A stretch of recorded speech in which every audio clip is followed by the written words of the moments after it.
ওম সাই রাম। নমস্কার দর্শক বন্ধুরা, আমি অ্যাস্ট্রোলজার শ্রী সাই সুভাষ। আপনাদের সকলকে আমার আন্তরিক শুভেচ্ছা রইল। আজকে 7টি সবচেয়ে শক্তিশালী রাজযোগের কথা বলবো। সেগুলো কি কি? আমরা সকলেই এমন একটি জীবন যাপন করতে চাই যা অসাধারণ এবং সাফল্য, নাম, যশ, সম্পদ ও জ্ঞান পরিপূর্ণ, অথবা অন্য কথায় সমাজে প্রচলিত সাধারণ জীবনযাপনের চেয়ে উন্নত একটি জীবন।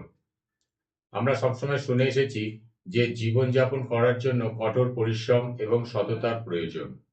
এ বিষয়ে কোনো দ্বিমত নেই।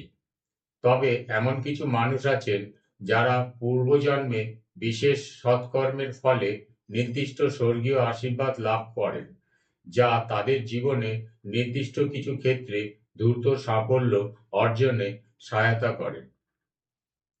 জ্যোতিষশাস্ত্রে রাজযোগ নামে কিছু নির্দিষ্ট গ্রহ সংমিশ্রণ রয়েছে, যা কোনো ব্যক্তির জন্মকুণ্ডলিতে উপস্থিত থাকলে তার জীবনে খুব দ্রুত ও মিশ্রণভাবে সাফল্য ও সমৃদ্ধি বয়ে আনতে পারে।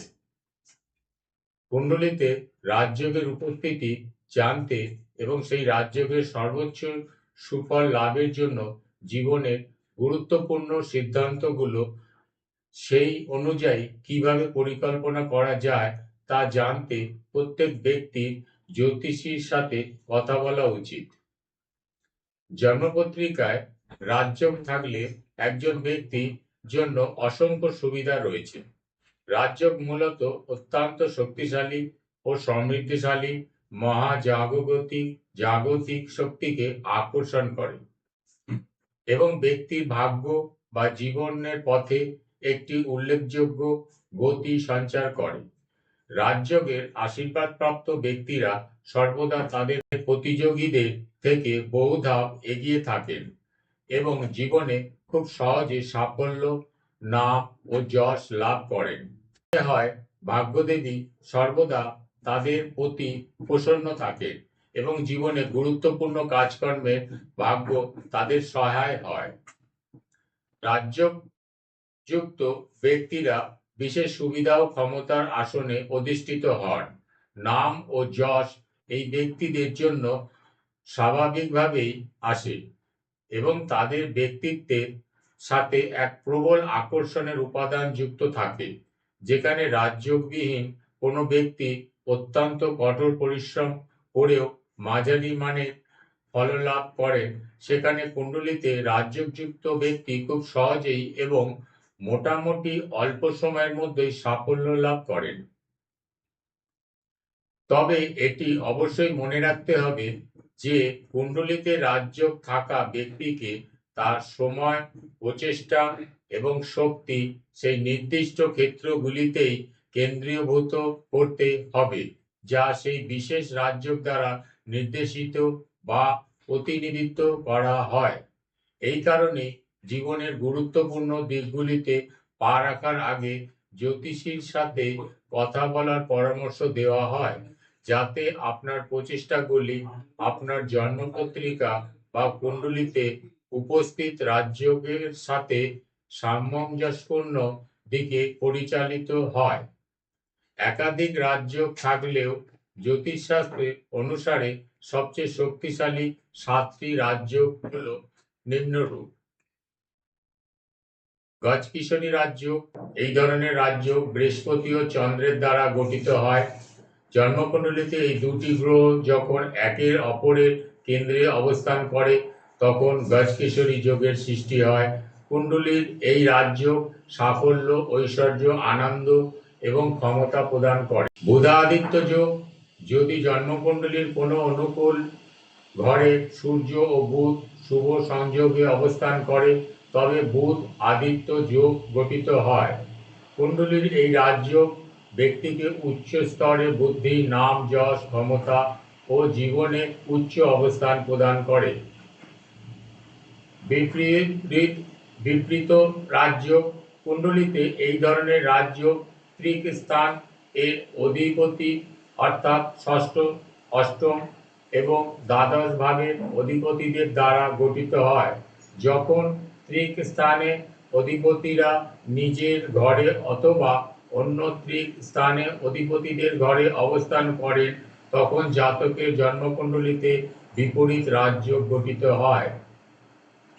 এই রাজযোগের ফলে জাতক ব্যাপক সাফল্য ও খ্যাতি লাভ করেন, যদিও কিছু ক্ষেত্রে এই সাফল্য ও খ্যাতি আসে প্রাথমিক কিছু সংগ্রামের পর। পরাশরী রাজযোগ কুণ্ডলিতে এই রাজযোগ তখনই গঠিত হয় যখন কেন্দ্র ও ত্রিকোণের ভাব অথবা সেই ভাবগুলি অধিপতির পরস্পরের সাথে সংযুক্ত থাকে। পরাশরী রাজযোগযুক্ত ব্যক্তি সাফল্য ও ধনসম্পদের আশীর্বাদপ্রাপ্ত হন এবং সমাজে উচ্চ মর্যাদা ভোগ করেন। অখণ্ড রাজযোগ এটি কুণ্ডলীর একটি বিরল রাজযোগ এবং এটি তখন গঠিত হয় যখন লগ্নপতির তুলনায় বৃহস্পতি অধিক শক্তিশালী হয় এবং ব্যক্তির জন্মকুণ্ডলিতে দ্বিতীয়, পঞ্চম বা নবম ভাবের অধিপতি হয়। অখণ্ড রাজযোগ তখন গঠিত হয়েছে বলে মনে করা হয় যখন দ্বিতীয়, নবম বা একাদশ ভাবের অধিপতি চন্দ্রের সাপেক্ষে কেন্দ্রে অবস্থান করে। এই রাজযোগ শক্তি, পদমর্যাদা, কৃতিত্ব, আধিপত্য এবং শাসন করার ক্ষমতা প্রদান করে। এই রাজযোগযুক্ত ব্যক্তি সমস্ত জাগতিক আরাম আয়েশ ভোগ করেন এবং বিশ্বের অনেক বিশিষ্ট রাজনীতিবিদের জন্মকুণ্ডলিতে এই রাজযোগ দেখা যায়। ধনর্যোগ এটি কুণ্ডলীর এমন একটি রাজযোগ যা প্রথম, দ্বিতীয়, পঞ্চম, নবম এবং একাদশ ভাবের অধিপতির সংযোগ বা দৃষ্টির মাধ্যমে একে অপরের সাথে যুক্ত থাকলে গঠিত হয়।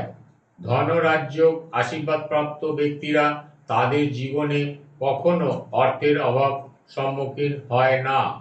প্রচুর ধনসম্পদ তাদের জীবনে একটি স্বাভাবিক অবস্থা হয়ে ওঠে।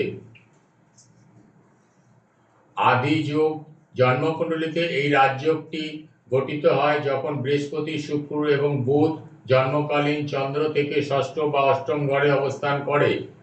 আদি রাজযোগ চন্দ্রাদি রাজযোগ নামেও পরিচিত। এই রাজযোগ একজন ব্যক্তিকে মহা জ্ঞান, সাফল্য এবং নেতৃত্বের গুণাবলী প্রদান করে এবং তাকে সমাজে অনুসরণের জন্য এক আদর্শ উদাহরণের পরিণত করে। জ্যোতিষশাস্ত্রের রাজযোগ হলো কোনো ব্যক্তির জন্মপত্রিকা বা কুণ্ডলিতে গ্রহের নির্দিষ্ট অবস্থানের একটি বিষয়। সুতরাং রাজযোগ গঠনের জন্য প্রয়োজনীয় গ্রহের অবস্থানকে বিরল বা বহুল প্রচলিত কোনো বিষয় হিসাবে শ্রেণীবদ্ধ করা যায় না।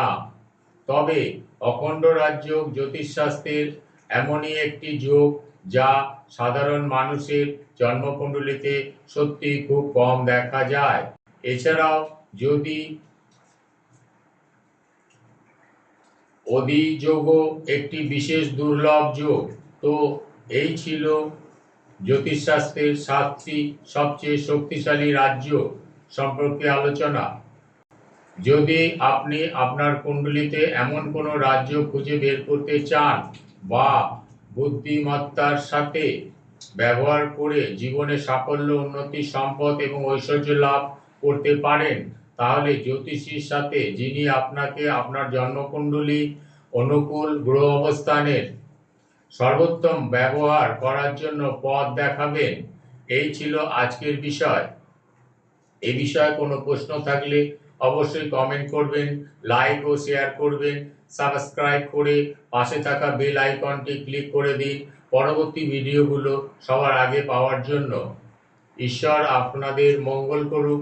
আপনারা সুস্থ থাকুন, ভালো থাকুন। আবার দেখা হবে এই চ্যানেলে। ধন্যবাদ।